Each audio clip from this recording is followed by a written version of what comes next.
안녕하세요. 손동원 박사님의 그 신학 논문, 특히 사무엘상 리더십 분석에 관심 있는 분들을 위해서요. 저희가 오늘 좀 깊이 들어가 보려고 합니다.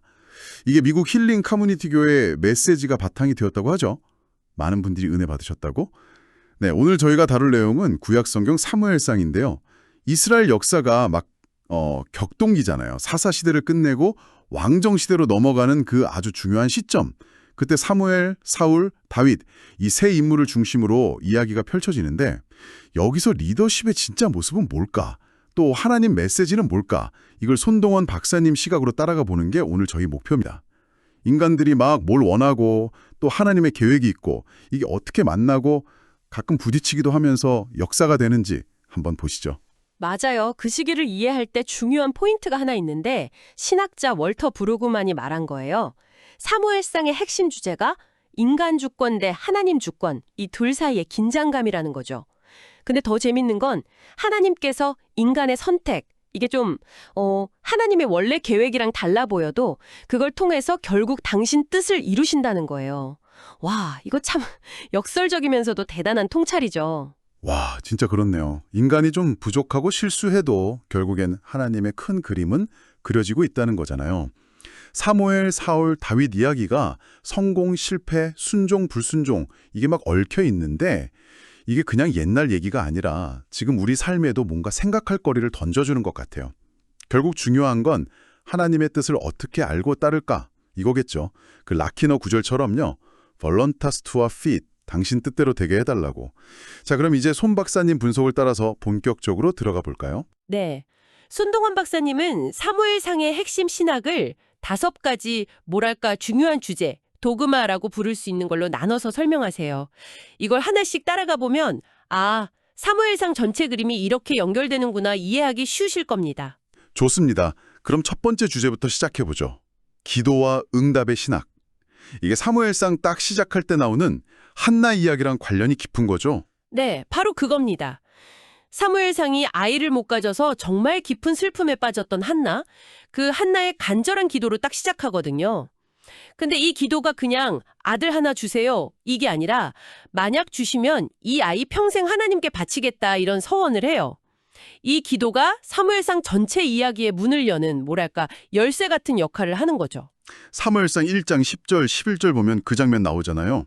한나가 마음이 괴로워서 여호와께 기도하고 통곡하며 서원하여 이르되 아들을 주시면 평생을 드리겠다. 야, 여기서 그 히브리어로 기도가 테필라라고 했던가요? 이게 되게 중요하게 다뤄지는 것 같아요. 그냥 소원 비는 차원이 아니죠, 정말. 맞아요. 손동환 박사님도 강조하시는 게 한나의 기도가 그냥 개인적인 소원풀이를 넘어서서 이스라엘 역사의 어떤 새로운 시대를 여는 하나님의 응답, 그러니까 사무엘이라는 인물의 등장을 준비하는 사건이라는 거예요.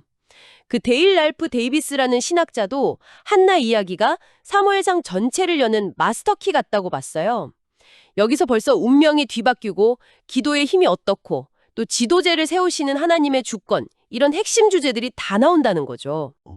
환난 날에 나를 부르라. 내가 너를 건지리니 네가 나를 영화롭게 하리로다. 진짜 절망 속에서도 기도가 길을 열 수 있다는 그런 희망을 주는 것 같아요. 혹시 그 라틴어 표현 중에 오라시오 솔비트, 기도는 해결한다. 이런 말도 있지 않나요? 딱 그거네요. 그렇죠.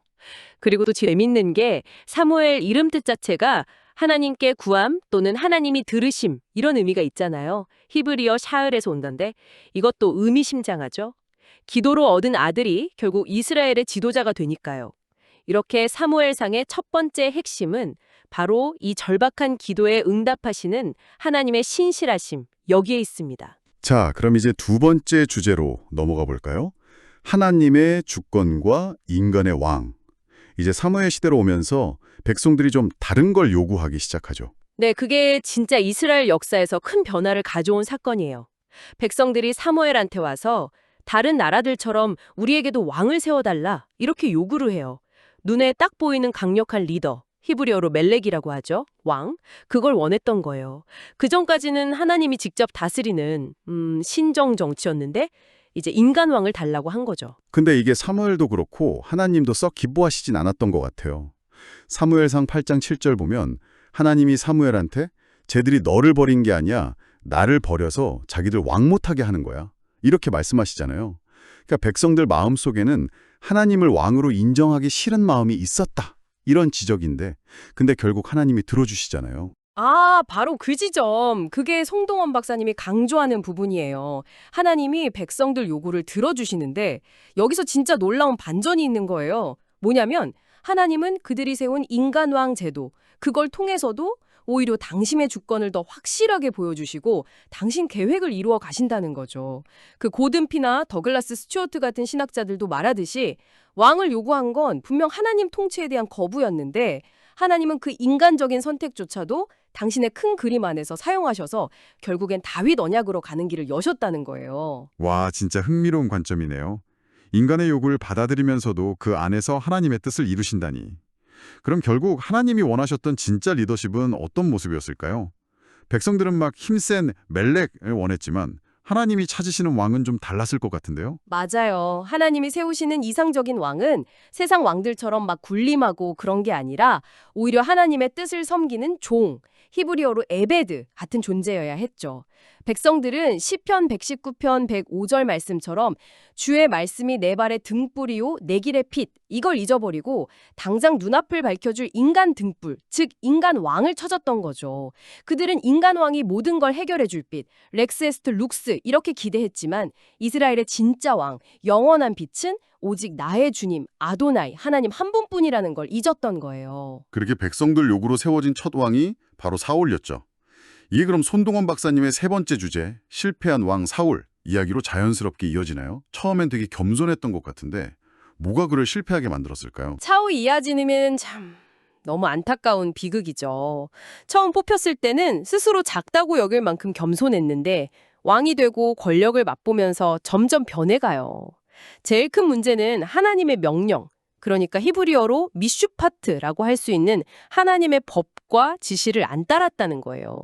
교만해지고 불순종하고 결국 성경은 그의 마음이 악, 히브리어로 라 또는 레샤 이런 걸로 물들었다고까지 표현하거든요. 아, 그 아말렉 전투 이야기가 딱 떠오르네요. 하나님이 아말렉 모든 걸 진멸하라고 하셨는데 사울은 백성들이 좋은 가축 남겨온 걸 그냥 놔두고 심지어 하나님께 제사 드리려고 그랬다고 변명하잖아요. 그때 사무엘이 사울한테 한 말이 진짜 유명하죠. 사무엘상 15장 22절, 23절. 순종이 제사보다 낫고 듣는 것이 순양의 기름보다 낫다. 왕이 여호와의 말씀을 버렸으니까 여호와께서도 왕을 버려 왕이 되지 못하게 하셨다. 이 말이 딱 사울의 운명을 결정짓는 선언 같았어요. 그렇습니다. 손동훈 목사님은 사울의 실패가 그냥 한 사람의 문제가 아니라 인간 중심의 왕정제도가 가진 근본적인 한계, 그리고 죄 때문에 타락할 수 있다는 가능성을 보여주는 아주 중요한 신학적 교훈이라고 지적해요. 로버트 허버드 주니어도 사울의 비극이 결국 자기를 의지하고 영적으로 교만해지는 것에 대한 강력한 경고라고 해석했죠. 그러니까 왕으로서 뭐 능력이 있냐 없냐 이전에 하나님의 말씀을 듣고 순종하는 것. 이게 히브리어 동사로 샤바라고 하잖아요. 이게 얼마나 중요한지를 오히려 사울의 실패로 보여주는 거죠. 결국 순종, 샤마가 핵심이었네요. 요한복음에서 예수님이 너희가 나를 사랑하면 내 계명을 지킬 거다 하신 말씀처럼 사랑이랑 순종은 뗄 수 없는 거라는 걸 사울의 실패가 보여주는 것 같아요. 그 라틴어 격언 중에 수피우리아 에스트 루이나, 교만은 몰락이다 이런 말이 있는데 사울의 삶이 딱 그걸 증명한 셈이네요. 네, 안타깝지만 정확한 지적이세요. 사울은 하나님의 말씀을 샤마하지 못했고 교만 때문에 결국 몰락했죠. 그의 실패는 우리 모두에게 권력이나 성공 앞에서 스스로를 좀 돌아보게 만드는 뭐랄까 거울 같은 역할을 합니다. 자, 이렇게 실패한 왕 사울 이야기에 이어서 이제 네 번째 주제로 넘어가 보겠습니다. 하나님의 마음에 합한 왕 다윗. 사울과는 정말 대조적으로 그려지죠. 하나님은 어떻게 다윗을 선택하신 걸까요? 하나님께서 사울을 버리시고 나서 사무엘을 베들레헴으로 보내서 이새의 아들들 중에서 새로운 왕을 찾게 하시잖아요. 근데 사무엘조차 처음에는 딱 보고 외모가 준수한 큰아들 엘리압을 보고 아, 이 사람이 왕감이구나 생각했지만 그때 하나님이 그 유명한 말씀을 하시죠. 사무엘상 16장 7절. 사람은 외모를 보지만 나 여호와는 중심을 본다. 하나님이 보신 건 바로 막내 아들 다윗의 그 마음 중심이었던 거예요. 그 중심이라는 게 뭘까요, 구체적으로? 우리가 잘 아는 그 골리앗 싸움 이야기가 좀 힌트가 될 수도 있겠네요. 어린 목동 다윗이 물맷돌 하나로 거인 골리앗을 딱 쓰러뜨린 사건이요. 이게 그냥 용감하다. 이걸 넘어서는 것 같아요. 맞아요. 그 사건에서 다윗이 뭐라고 하냐면 자기 힘이나 기술이 아니라 만군의 여호와의 이름으로 나아간다고 선포하거든요. 이게 바로 하나님이 보신 다윗의 중심, 그러니까 하나님을 향한 절대적인 신뢰와 믿음이었던 거죠. 손동원 박사님은 다윗이 완벽한 인간이라서가 아니라 넘어지고 실수할 때도 있었지만 근본적으로 하나님을 신뢰하고 그분 뜻에 순종하려는 그 마음, 히브리어로 레브라고 하죠. 그 마음의 중심 때문에 하나님 마음에 합한 자로 불렸다고 설명해요. 조이스 볼드윈 같은 학자도 다윗의 강점은 인간적인 능력이 아니라 바로 그 신앙에 있었다고 강조하고요. 그러니까 하나님은 겉모습이 아니라 그의 선하고 좋은 마음, 히브리어로 토부라고 하죠. 그 마음을 보셨다는 거네요. 그리고 다윗은 평생 자기가 왕이기 전에 하나님의 종, 에베드라고 생각하면서 살려고 했고요.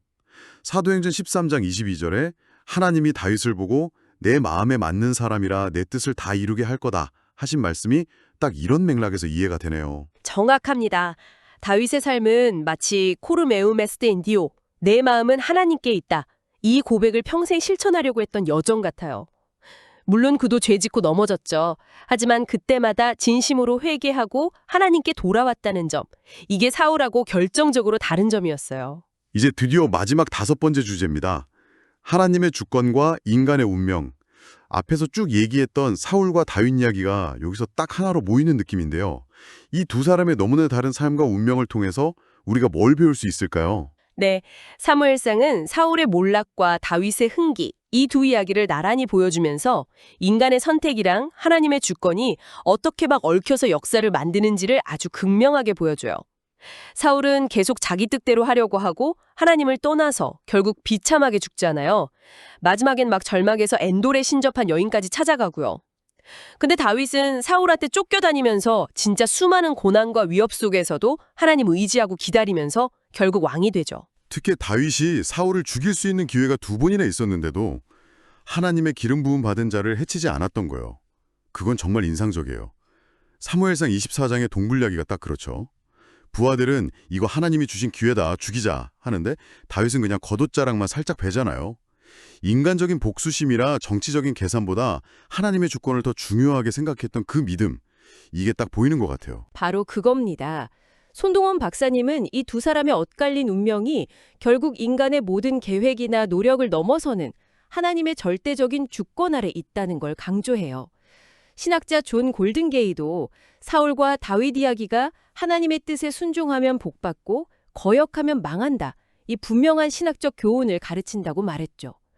사울은 하나님과 반대편, 히브리어로 에베르에서 있었지만 하나님은 다윗을 통해 당신 백성을 구원하시는 히브리어 동사 야샤의 역사를 이루셨다는 거예요. 듣고 보니 로마서 8장 28절 말씀이 생각나네요. 하나님을 사랑하는 자, 곧 그의 뜻대로 부르심을 입은 자들에게는 모든 것이 합력하여 선을 이룬다.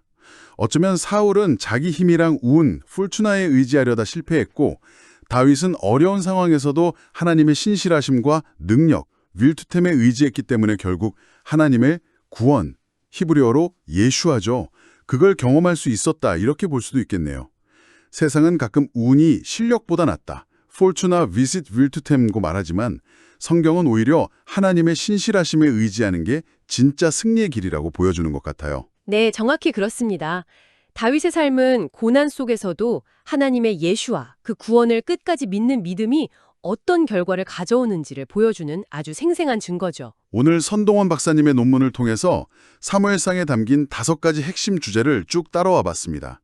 한나의 그 간절한 기도로 시작해서 인간 왕을 달라고 했던 백성들, 또 불순종에서 실패한 사울 왕, 그리고 하나님의 마음에 들었던 다윗 왕 이야기, 그리고 이 모든 걸 아우르는 하나님의 주권이라는 큰 그림까지.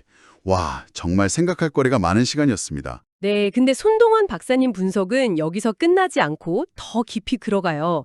예를 들면 구약학적으로 볼 때 백성들이 왕을 요구한 건 결국 하나님의 공의로운 다스림, 그러니까 미슈파트에 대한 불신에서 나온 잘못된 선택이었다. 이렇게 지적하시고요. 또 신약학적으로는 이 땅의 왕들이랑은 근본적으로 다른 하나님 나라, 예수 그리스도의 왕국, 헬라어로는 바실레야라고 하죠. 그 성격을 다윗의 후손이신 예수님 말씀을 통해서 비춰봐요. 요한복음 18장 36절에 예수님이 내 나라는 이 세상에 속한 게 아니다 하신 말씀처럼요. 아, 조직 신학적인 연결도 흥미롭던데요. 빌립보서 2장 13절. 너희 안에서 행하시는 이는 하나님이시니 자기의 기쁘신 뜻을 위하여 너희에게 소원을 두고 행하게 하신다. 이 말씀처럼 인간의 자유로운 선택조차도 결국 하나님의 더 큰 계획과 목적, 보울레라고 하죠. 그 안에서 이루어진다는 설명. 이게 아까 얘기 나눴던 하나님의 주권이랑 인간 선택 사이의 그 긴장 관계를 이해하는 데 정말 큰 도움이 되더라고요. 네, 이런 깊이 있는 신학적인 분석을 바탕으로 손동원 박사님은 오늘 이 이야기를 들으시는 여러분의 삶에 적용할 수 있는 3가지 실천 원칙을 딱 제시합니다.